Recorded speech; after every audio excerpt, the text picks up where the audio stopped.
Vamos a conversar ahora en la entrevista principal con Matías Cosiña, investigador del Programa de las Naciones Unidas para el Desarrollo. El tema es este nuevo documento que sacó el PNUD en torno a la desigualdad, un tema que está lejos de hoy día ser algo aislado de lo que está ocurriendo. Más aún, hay mucho descubrimiento de cada vez mayores situaciones de desigualdad en determinadas áreas del país y queríamos conversar sobre justamente lo que el PNUD viene reportando a partir de las situaciones de desigualdad para toda América Latina y el Caribe. ¿Cómo estás, Matías? Hola, muy bien. Muchas gracias. Buenas noches. Fíjate que estuve hojeando parte del informe y hay ciertas cosas que me llamaron tremendamente la atención, incluso antes que los temas de desigualdad que tienen que ver, y vamos a conversarlos, cómo reaccionan en medio de una pandemia. Pero me sorprendió muchísimo dos cifras. Una que dice que América Latina y el Caribe es proporcionalmente el 9% del total de la población del mundo, pero que contiene al 34% de todos los homicidios que se hacen en el planeta. Eso es una cosa, pero yo no lo había escuchado antes, pero tremenda, brutal. Es una cifra muy dura. Quizás es importante recalcar que las cifras y el informe completo, digamos, y podemos hablar un poco más sobre la estructura y los contenidos del informe, pero el informe completo es para la región de América Latina y el Caribe, y particularmente en América Central y en partes del Caribe, pero sobre todo en América Central las cifras son muy, muy altas en algunos países. Y en América del Sur hay países también donde las cifras son altas y eso pone a la región en ese indicador como la región más violenta del mundo. Habida cuenta de que hay zonas del mundo, digamos, en que hay mucha violencia y es difícil levantar las cifras y por lo tanto hay que matizar un poco quizás el titular, pero efectivamente es una zona donde hay mucha violencia y eso incide sobre la desigualdad y sobre el crecimiento.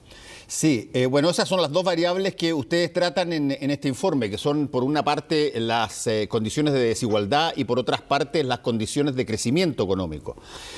¿Cuál es la relación que ustedes advierten entre ambas? Sí, bueno, primero es contarles, digamos, que este es un informe que prepara la Oficina Regional del PNUD para toda América Latina y el Caribe y por lo tanto lo que trata de hacer es tener una mirada panorámica. Y este informe se llama Atrapados, alta desigualdad y bajo crecimiento en América Latina y el Caribe. Y en el fondo el argumento central es que América Latina está en una especie de trampa de desarrollo en que crece muy lento y no logra reducir los niveles de desigualdad de manera significativa. Y muchas veces, digamos, se piensa que si uno va a intentar crecer, bueno, tendrá que ser a costa de la desigualdad, o si es que uno quiere reducir la desigualdad va a tener que ser a costa del crecimiento. Lo que este informe plantea es básicamente que hay que mirar ambas al mismo tiempo porque ambas se refuerzan una a la otra. Y de hecho, si uno mirara un gráfico, digamos, del índice de desigualdad de Gini y crecimiento y ingreso per cápita de los países, lo que uno va a ver es una zona que está vacía en ese mapa. No hay países en esa zona del mapa, que es la zona de alto nivel de ingresos y alta desigualdad. No hay países del mundo, con la sola excepción de Estados Unidos desde hace algunos años, que tengan más de $30.000 al año de ingreso per cápita y un Gini mayor de 0.4. Y la América Latina está en torno al 0.47, 0.50, digamos, tiene una desigualdad alta. Entonces, si nos vamos a hacer la pregunta por el crecimiento y por el desarrollo económico, hay que hacernos la pregunta por la desigualdad al mismo tiempo. Y lo que hace el informe es hacerse la pregunta por qué factores pueden estar detrás de ambos fenómenos, bajo crecimiento y alta desigualdad. Destaca tres, reconociendo que hay muchos más, que son muy importantes en América Latina. Uno, la concentración del poder económico y su relación con el poder político. Dos, la violencia, como tú anticipabas, no solo criminal, también violencia social y violencia política. Y el tercero es el diseño de los sistemas de protección social en América Latina que por sus características muchas veces introducen ciertas distorsiones que hacen que sea más difícil crecer y que la desigualdad no necesariamente se reduzca, aun si logran reducir la pobreza. Matías, déjame hacerte una pregunta que ha salido varias veces, incluso hay personas que tienen incluso hasta el arrojo, porque la verdad es que hay bases de ignorancia tremenda en el concepto, pero tienen el arrojo de escribir cartas a los diarios con su nombre explicando este tipo de cosas y plantean situaciones como la siguiente. A ver, por naturaleza siempre hay desigualdad. Las cosas no son iguales. Por naturaleza hay alguien que ha tenido más estudio o tiene más capacidad o es más meritocrático y por lo tanto alcanza mejores beneficios que una persona que no hace lo mismo. Por lo tanto, en todos los países del mundo vas a ver la desigualdad no es algo que se provoca, sino que es algo natural, que se da en una comunidad. Esa es una variante. Y la otra variante que me gustaría que la vieras también es a ver cómo afecta a una sociedad de determinados rasgos de desigualdad. El primero es el concepto que a veces alguien dice, mira, ¿por qué discuten ustedes sobre esto si, mira, nadie es igual a otros, todos somos desiguales? ¿Cuál es el problema para que haya desigualdad, Matías? A ver, primero quizás hacer una aclaración, una precisión conceptual, digamos, y esto lo discutimos largamente en Desiguales, en el libro del año 2017, de acuerdo, que es distinto que este porque lo escribimos específicamente para Chile, y con una perspectiva bien chilena, si se quiere, digamos, mirando mucho los problemas locales. Y ahí decíamos que hay, todos somos diferentes, sin duda, pero hay diferencias que nosotros podemos caracterizar como desigualdades y diferencias que no lo son. Nosotros decimos que las desigualdades son diferencias en la vida social que generan ventajas para uno y desventajas para otro, pero que además estructuran la vida. Si uno tiene una diferencia de estatura, por ejemplo, eso no necesariamente va a tener consecuencias demasiado determinantes en otras esferas de la vida, pero si uno tiene una diferencia muy grande de ingresos, eso tiene consecuencias sobre la salud, sobre las oportunidades de educación, sobre las decisiones en términos de conformación familiar, etcétera, etcétera, etcétera. Y además, decimos, son estas diferencias que son o bien consideradas injustas en sus orígenes, por ejemplo, vía despojo de tierras en algunos lugares, o bien que son inaceptables en sus consecuencias. Entonces, es un subconjunto de las diferencias. Todos somos diferentes, no necesariamente tenemos por qué ser desiguales. Eso es lo primero. Y lo segundo es que las desigualdades no solo afectan a los individuos, sino que tienen consecuencias sociales más o menos severas. Entonces, si estamos preocupados por el desarrollo, por la pregunta por la gobernabilidad y por la pregunta incluso por el crecimiento económico, como afirma este informe, es un tema del cual debiésemos hacernos cargo. ¿Cómo se relaciona en ese sentido en el informe los distintos países en el ámbito de la relación con el crecimiento económico? Tú tienes países en América Latina y el Caribe que tienen bastantes distintas formas de generar su producción económica. Hay algunos que tienen productos que son muy apreciados, hay otros que son más bien agrícolas, tienes el ámbito minero, que es una cosa muy importante, y hay algunos también que trabajan el valor agregado tecnológico o las cosas que están más bien asociadas a tecnología de punta. ¿Cuáles son las relaciones que hay entre las situaciones de desigualdad con la posibilidad, por ejemplo, de implementar distintas formas de producción económica? Sí, yo diría, primero, digamos, reconociendo la heterogeneidad que hay en la región respecto del tema del crecimiento, si uno mira el promedio de la región, es una región que crece a tasas relativamente, para usar un término, digamos, no técnico, relativamente mediocre. Si uno mira las últimas décadas en América Latina, lo que va a ver es que más allá de ciertos pics o ciertas caídas, digamos, más abruptas, si uno suaviza un poco la curva, la tasa de crecimiento es entre el 0 y el 3%. Si uno toma promedios móviles de 7 años, por ejemplo. Es una región que crece poco y en el informe se mira bastante en detalle cuáles son los orígenes de ese bajo crecimiento o de ese crecimiento.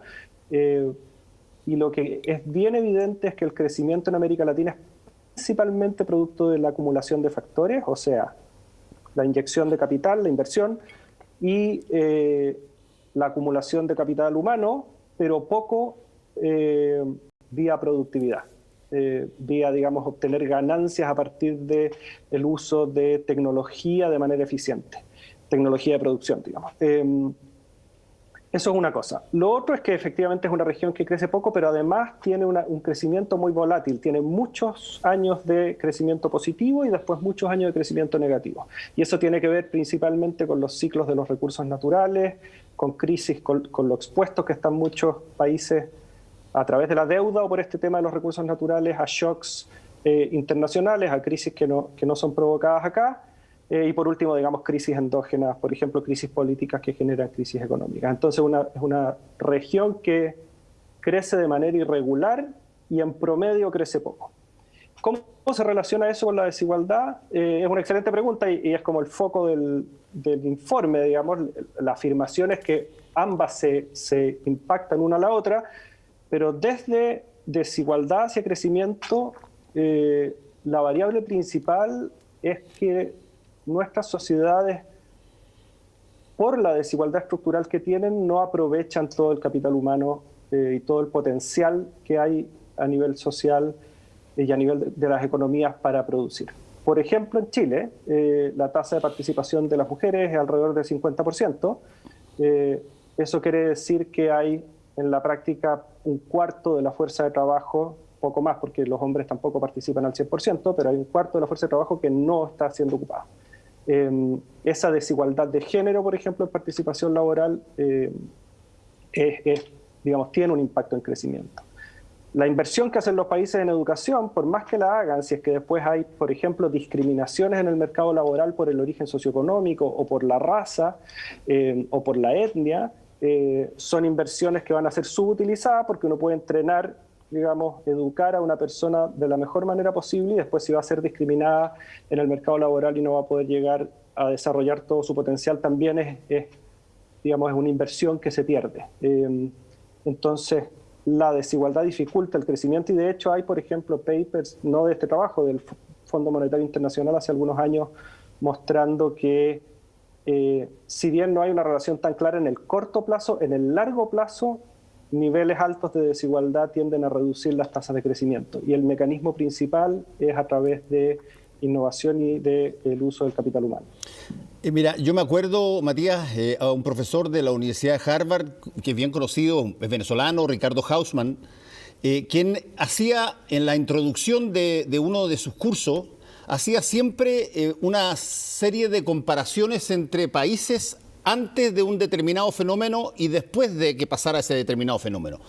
Y me acuerdo y me llama la atención porque una de esas comparaciones es de Chile con Corea del Sur. Y él siempre lo tiene en sus libros también. Y dice, mira, en la década de los 50, Chile y Corea del Sur tenían más o menos el equivalente en producto, tenían más o menos las mismas capacidades y de pronto uno de esos países toma una decisión de industrializarse, de apuntar a variables de valor agregado en términos tecnológicos, etcétera, y el otro sigue sacando buena riqueza sobre la base del mar o sobre la base de las minas, sobre la base de la exportación de uva, en fin.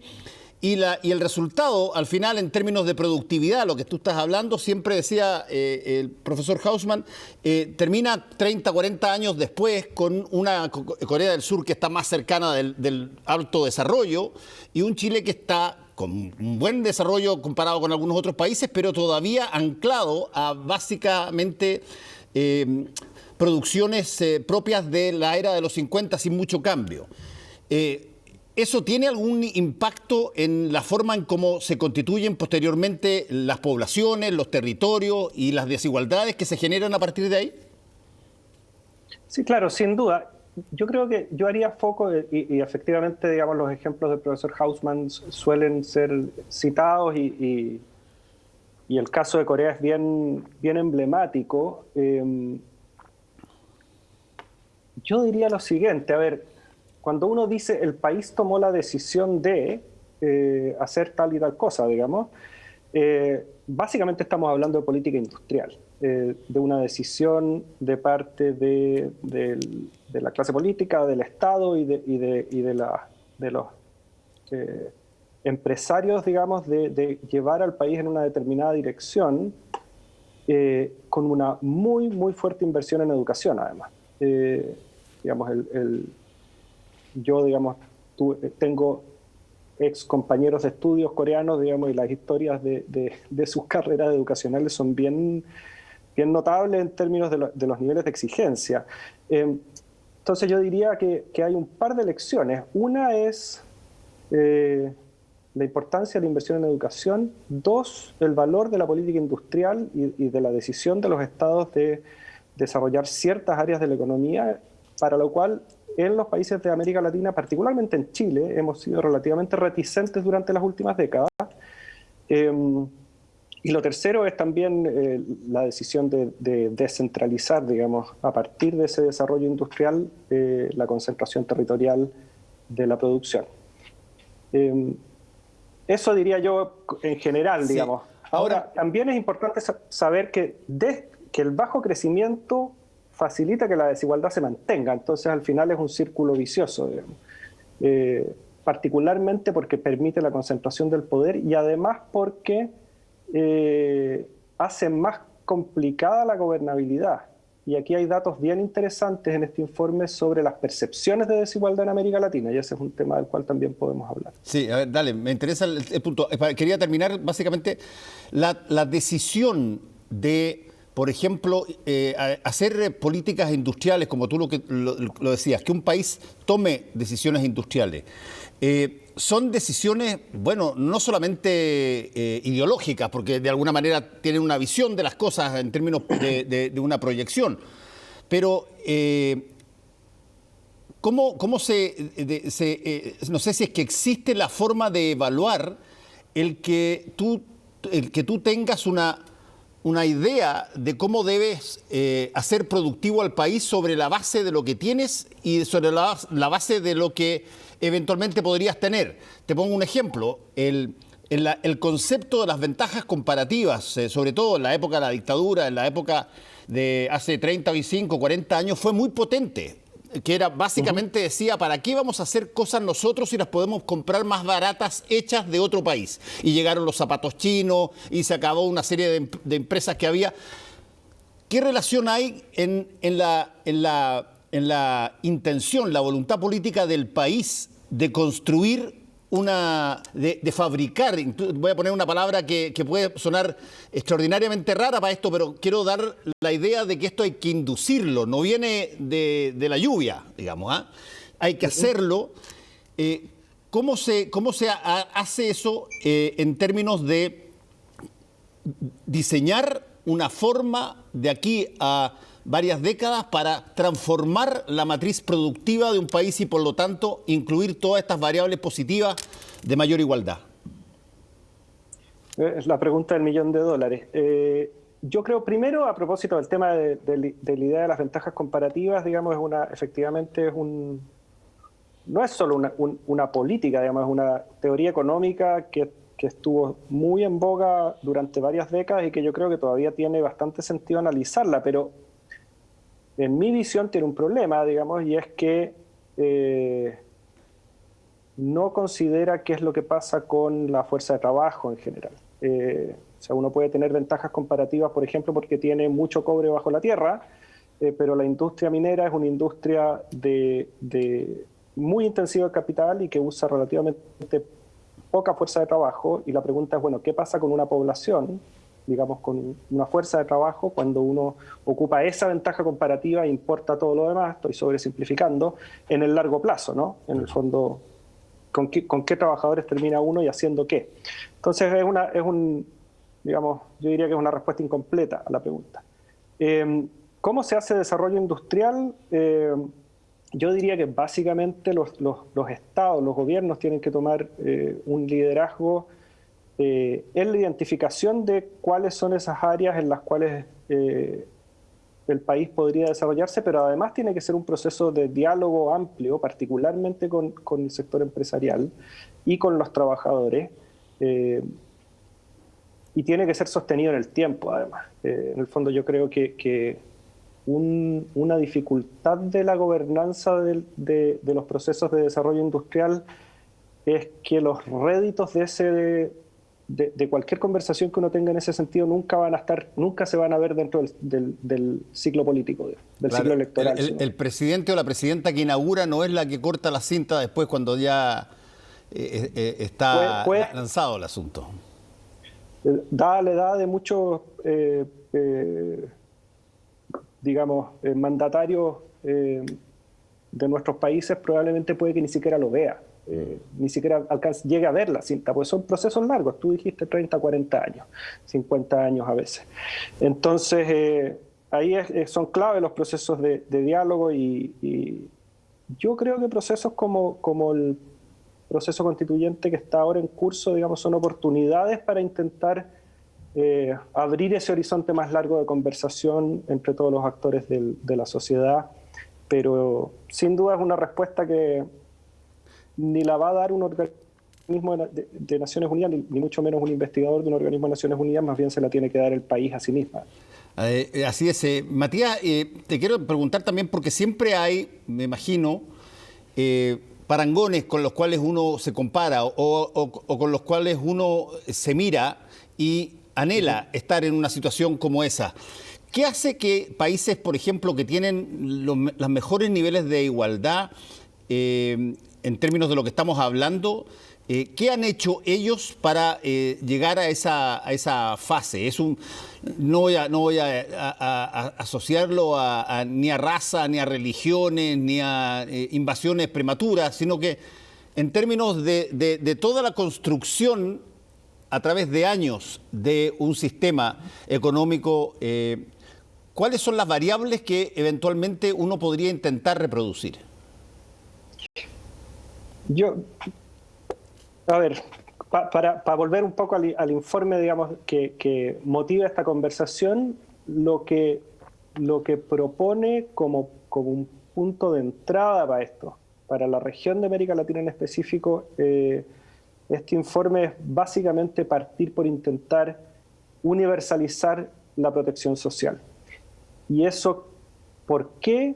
Porque permite, primero, reducir la tasa de desigualdad, pero segundo, elimina distorsiones de los mercados laborales, que en América Latina son mercados laborales muy fragmentados, en el sentido de que tienen una fuerte componente de informalidad, tienen una enorme cantidad, tenemos en nuestros países una enorme cantidad de firmas muy pequeñas que son muy poco productivas y unas pocas firmas muy grandes que son muy productivas. Y en buena medida, digamos, el sistema de protección social, los sistemas de protección social no facilitan en muchos casos que las firmas crezcan y muchas veces generan distorsiones que hacen difícil que los trabajadores, sobre todo los de menor nivel educacional, se formalicen.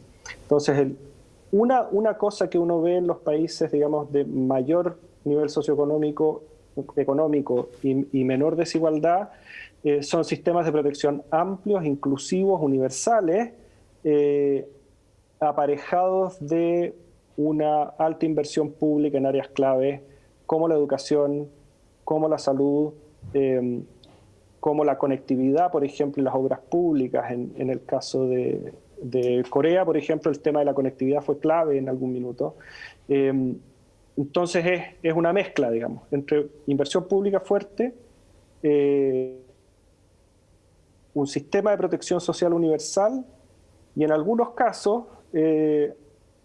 relaciones industriales que son bastante distintas que las que tenemos en América Latina, en el sentido de que en muchos de los países de Europa en particular, de mayor nivel socioeconómico y menor desigualdad, los trabajadores, digamos, y sus organizaciones juegan un rol bastante más central en la economía política, digamos, de los países. Por último, Matías, te quiero preguntar, ¿existe en este concepto de lo que estamos hablando, en esta materia, existen algunas variables, quizás algunas de las cosas que acabas de decir, derechos universales sociales, por ejemplo, dijiste, pero ¿existe algo que tenga talante constitucional de tal forma que puedan ser discutidas algunas de estas cosas en aras de generar bases, pilares, cimientos claros dentro de un pacto común de todos los chilenos?